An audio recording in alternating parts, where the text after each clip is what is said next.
Woo. So we've got some interesting cards in this one, I must say, Aries. The card on the bottom here is Devil. Devil card. Do, do, do. As we see, this Lady Devil here has three, I don't know if they're babies or imps or cherubs or whatever they are, but they clearly have collars on, and she has leashes on them. Now, if you'll see this collar right here, it's big enough he could just lift it up over his head and get out of her grasp. But he doesn't do so because he may not be aware of that.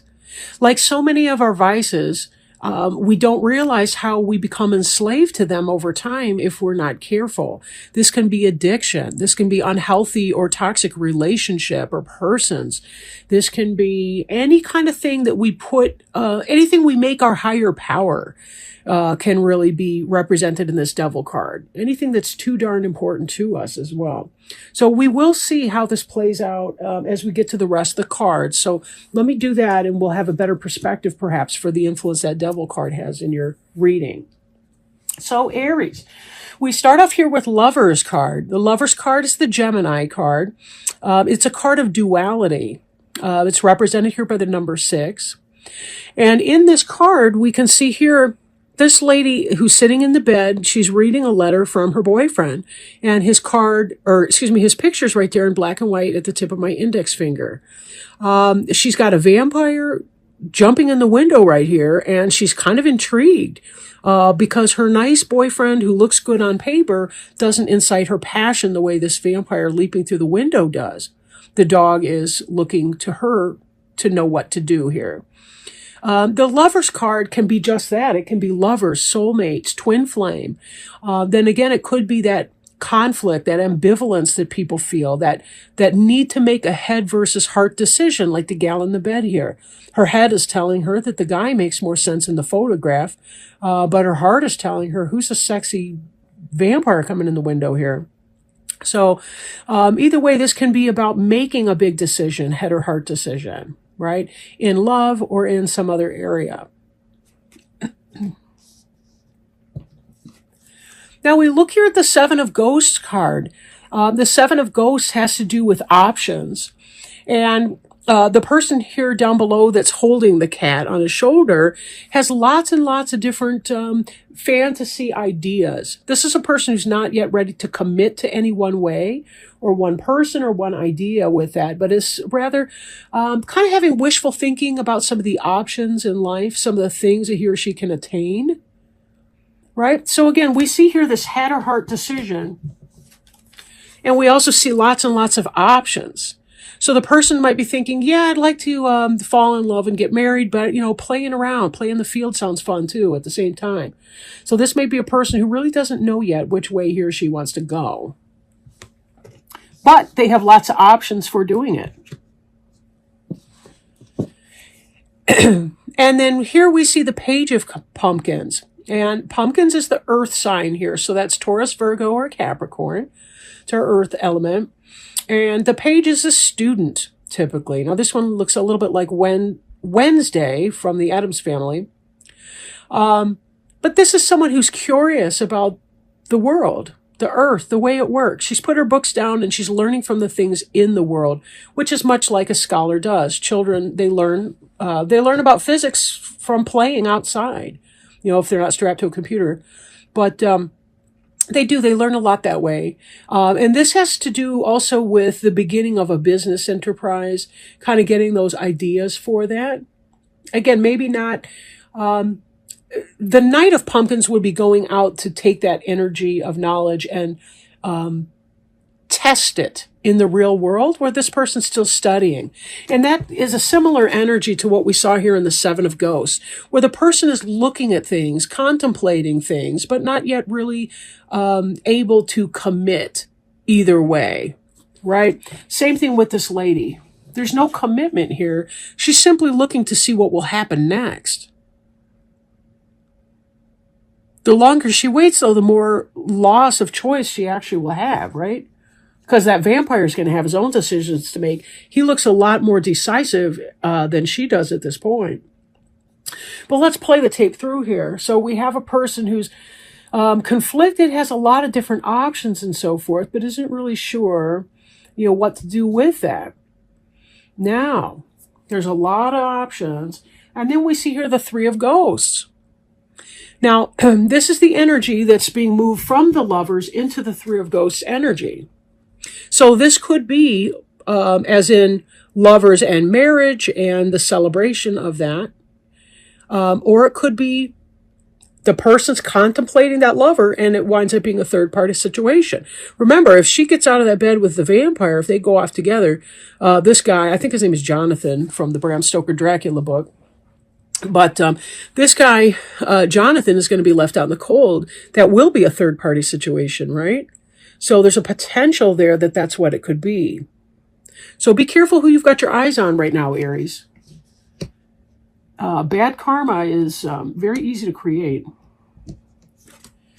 Empress card here. She's the number 3 card in the deck. She's the female companion to the Emperor card.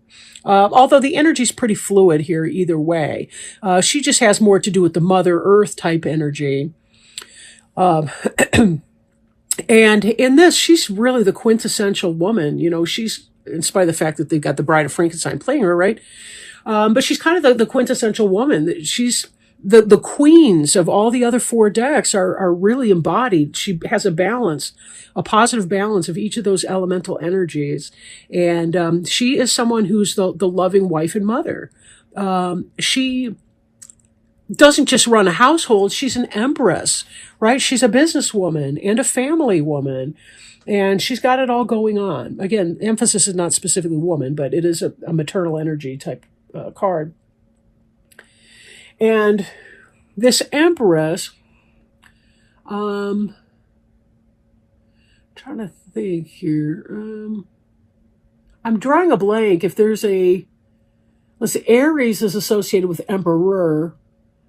So actually, this energy could possibly be something related to you. Although Aries is typically a masculine sign. But either way, this could be your dream mate represented in this card here. And the Sun certainly is a very joyous card. The Sun's the happiest card in the deck. It can be associated with Leo, but not necessarily so. But when we look at these 3 things together, we're looking at joy, happiness, reunion, right? Love. Love for someone that's a woman that's got it all. Happiness, right? Whatever it is that you're wanting and you're thinking about, you're really thinking it's going to be this great celebration over here. And it does look like it's going to be quite happy for you. I flipped those, didn't I? Nope. Sorry. I don't have time to back it up and go see the Empresses of the Metal. So you're coming out of that place and possibly making a decision on one person. But again, there may be consequences to that because I'm not 100% positive that she's available. And it looks like you're wanting to start up something earthly with someone, but you're not sure exactly how you want to go about that. And see, now I'm looking at this card.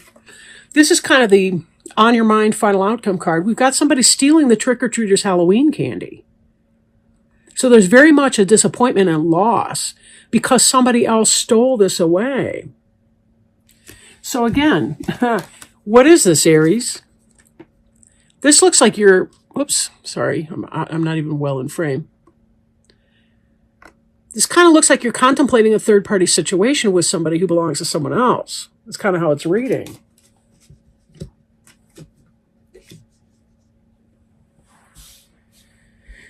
And this Empress, she may be awesome, but it may come at a price. This is a card about your ships coming in. This is typically a good card for business, finance, material gain. But in this, I almost wonder if it's not your just desserts coming home here a little bit. Just be careful the karma involved, when you step out with somebody, if that's what you're actually thinking. So Page of Pumpkins to the Sun. You want to begin something earthly with someone. And there is a sense of success and waiting for those ships to come in. But let's look too at this card here, the Four of Bats. The Four of Bats is someone who's rest, meditation, peaceful contemplation. So you may get what you want, but is it based on ego or is it based on real love? And while you're waiting for your ship to come in, there's going to be that sense of meditation and so forth. But this is a thought of a theft. Maybe there's a time you have to wait because that person is getting out of another relationship. So at this point, I'm circling back to this Devil card and thinking, be careful with what you serve. Watch what you serve. Watch what you worship. Because we can become ensnared or possessed by or enslaved to people and things that are not necessarily good for us. Ill-gotten gains. Well, there's an old saying about it, but I can't remember how it goes. It's like ill-gotten gains. All right. This card assures you that a positive health change is occurring as a result of prayer, positive thinking, and divine intervention. Your faith is rewarded in an unexpected and happy way. It's time to remain positive and release any fear to God and the angels. They have heard and answered your prayers. Although the outcome may differ from your expectations, nonetheless, you'll uncover great blessings from this situation. And most of all, Archangel Raphael is helping you find peace right now, for serenity is the greatest foundation for your health. Possible specific meanings. Contact a prayer group to pray for the situation. Ask Archangel Raphael to boost your faith. Use only positive words and phrases to describe your health. And affirm daily, I am healthy in all ways right now. And then your prayer on the card reads, Dear God and Archangel Raphael, thank you for your miraculous intervention and healing energy, which has restored the health of, and then insert the name of the person you've been praying for.